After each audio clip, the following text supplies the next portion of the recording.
Yes, good morning, Karen. It's nice to see you're still here in the Philippines. Well, first of all, congratulations. Akala ko magmamigrate ka pag nanalo ang Marcos.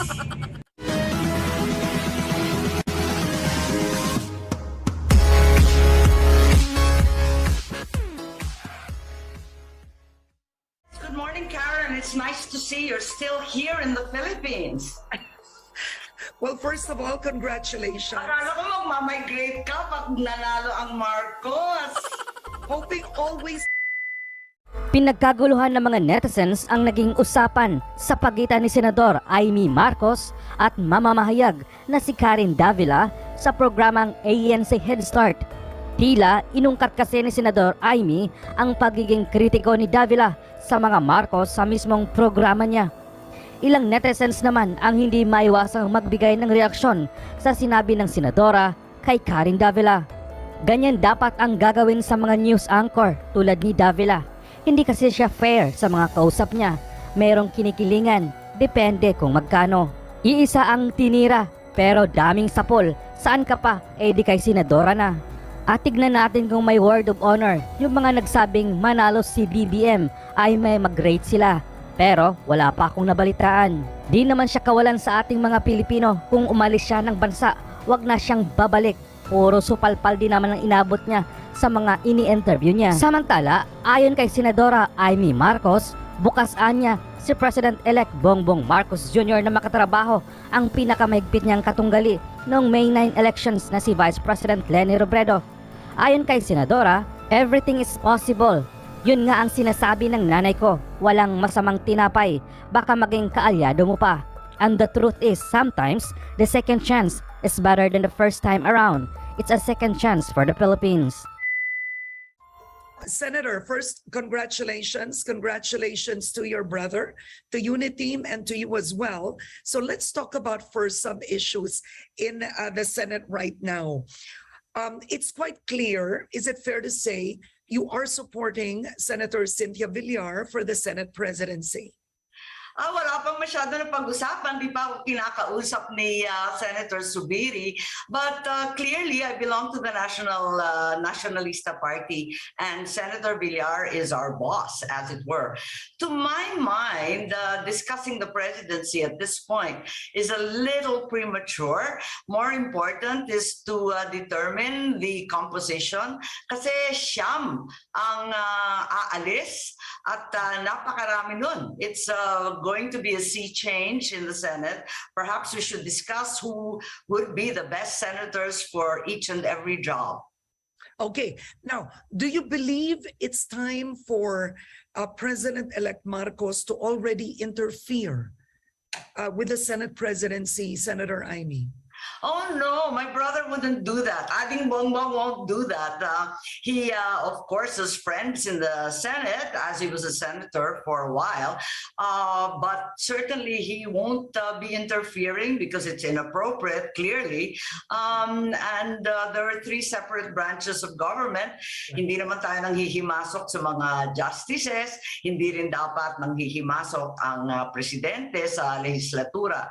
But certainly we want a uniteam in the Senate as well as in the House. Our country faces so many difficult problems, and we have to act aggressively and quickly. Okay, you did say that it's important to have a supermajority in the Senate, and one of the compromises being laid on the table is term sharing. Would you agree to a term sharing with the Senate presidency? Do you think that's viable? I think that at this point, everyone's interested in having a supermajority, and despite claims from various groups that they have the required magic 13, I doubt that that majority has actually been achieved. So it's very, very important that we be ready and open to negotiate and to sacrifice. Tiis-tiisan nga, di ba? So if there's compromises to be made, if there's sharing to be done, if there's a little bit of demotion, as it were, in our ambitions, I think it's important that we go ahead and do that. For For my part, I'm not very fussy. I've already self-appointed myself as Shak Bongo, as Yeah. Shak, sister. Talaga naman, talagang super ate ng Pangulo. So, okay lang sa akin maski ano. Okay. No, sa Senado po muna tayo bago yung super ate ng Pangulo. Sa Senado po, Senator Amy, what committee would you be interested in the next Congress? Well, I have been doing the Economic Affairs Committee. I've been doing the Electoral Reform Committee, which is why I was in the canvas, although some people said that it's sheer bad taste. I don't think it was a matter of taste, it was a matter of duty. And as well as the Cultural Communities Committee. So tatlo yung committee ko, two major ones. And I'm not certain what would be appropriate at this point. The Finance Committee would of course be interesting because I was a vice chairman there, and I'm very deeply committed to the condonation of agrarian reform land. So that's important to me too. And of course, there's agriculture because food prices have skyrocketed and they're affecting the poor in an inexorable way. So we'll discuss agriculture later because you've had strong opinions on agri. But is it possible then that you may request for the Finance Committee, which is now chaired by Senator Sani Angara? Yes, I've been a vice chairman there as I was in Congress 100 years ago. So medyo sanay ako dyan, but there are many other things that we're very deeply interested in. Foreign affairs is very interesting at this point. We face all sorts of problems in foreign policy. Maybe it's time to look at new ideas like joint border patrols with China and the other claimants. Maybe it's time that we reinvigorate our U.S. relations. There's a lot of stuff that needs to get done.